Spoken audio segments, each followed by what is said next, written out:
এই মুহূর্তে সবথেকে বড় খবর,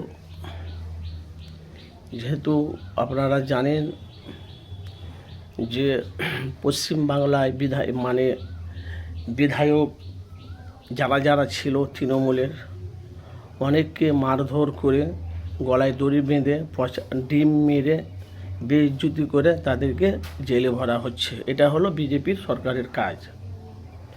কিন্তু ভাই, আমরা দেখেছি যে মাননীয় মুখ্যমন্ত্রী মমতা ব্যানার্জি, ওনার তৃণমূল দলটা পুরো দুর্নীতি দল।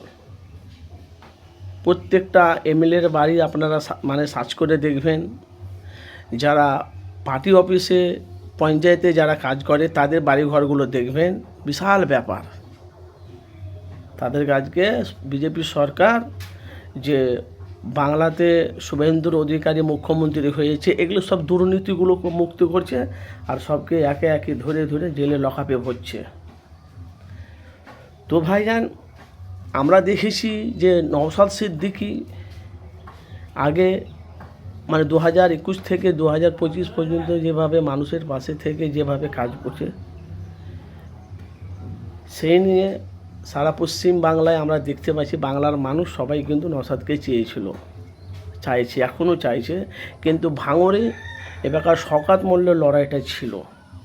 এবারকার ভাঙড়ে নওশাদ সিদ্দিকী জিতত কি জানি না, যে শওকত মোল্লার সাথে যেভাবে লড়াইটা হচ্ছিল, অনেক ভোটে আগিয়ে নওশাদ সিদ্দিকী ভাইজান। কিন্তু ভাই, তারই পরিবারের আরেকটা বিধায়ক, যিনি হলো ভাঙড়ের নাই আমডাঙ্গার, একটা হলো ভাঙড়ের আর একটা হলো আমডাঙ্গার। নওশাদ সিদ্দিকী তো বুক ফুলিয়ে বিরোধী দলের আইএসএফের চেয়ারম্যান, বুক ফুলিয়ে চারিদিকে ছুটছে, খাড়ায় হকাইদের পাশে দাঁড়াচ্ছে, যাদের ঘরবাড়ি উচ্ছেদ করেছে, চারিদিকে ছুটে বেড়াচ্ছে, মানুষের হয়ে কাজ করছে, মানুষের পাশে দাঁড়িয়েছে আইএসএফের চেয়ারম্যান নওশাদ সিদ্দিকী। তো সেইখানে তো যেখানে যেখানে যাচ্ছে কাসেম সিদ্দিকী, তো উনিও তো একটা এমএলএ বিধায়ক। তো অনেক জায়গাতে এইসব যে দুর্নীতিগুলো হচ্ছে, সেখানে গিয়ে তো এসব প্রতিবাদ তো করতে পারে, কিন্তু না। কাসেম সিদ্দিকী ভাইজান কেন করে না, কিসের জন্য করে না, কী কারণে করে না, সেটা তার পার্সোনাল ব্যাপার।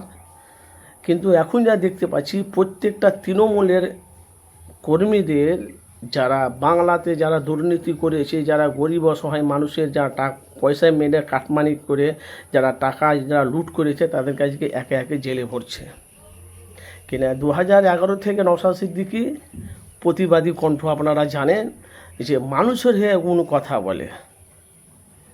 তার ভাই আব্বাস সিদ্দিকী দিন গেলে 1 লাখ টাকা দিনে ইনকাম করে জলসায়, তাদের কোনো অভাব নেই। উনি এসেছে আবার নওশাদ সিদ্দিকী মানুষের হয়ে পাশে থেকে মানুষের হয়ে কাজ করার জন্য নওশাদ সিদ্দিকী রাজনীতি ময়দানে নেমেছে।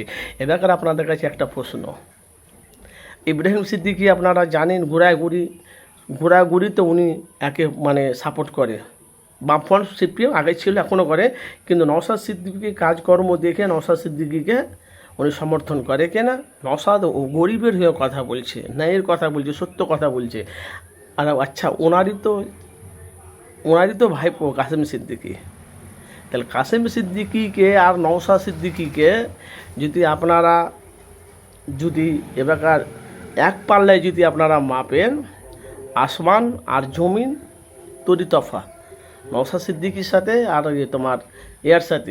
কাসেম সিদ্দিকীর সাথে আসমান আর জমিন তরি তফাৎ। একই পরিবারের সন্তান, একই কুরাইশদের বংশ, কিন্তু কাসেম সিদ্দিকীকে বলি কথা, ইব্রাহিম সিদ্দিকী ডাইরেক্ট বলছে, ঘরের ছেলে ঘরে ফিরে এসো, আর বেইজ্জতি হও না, এখনও সময় আছে, ফিরে এসো।